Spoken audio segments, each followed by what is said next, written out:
Deus, toda irritação causada pela falta de lubrificação, eu trago à existência as lágrimas lubrificadoras desta mulher. Entra no canal lacrimal agora.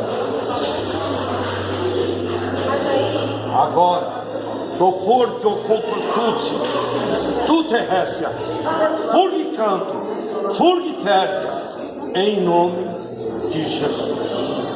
Amém. Abre os olhos.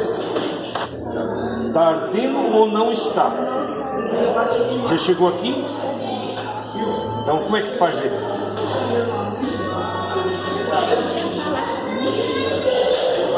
Parou de arder? Está chorando porque parou de? Isso aí é porque Deus te ama, querido. Tá? E tu é vaso, hein?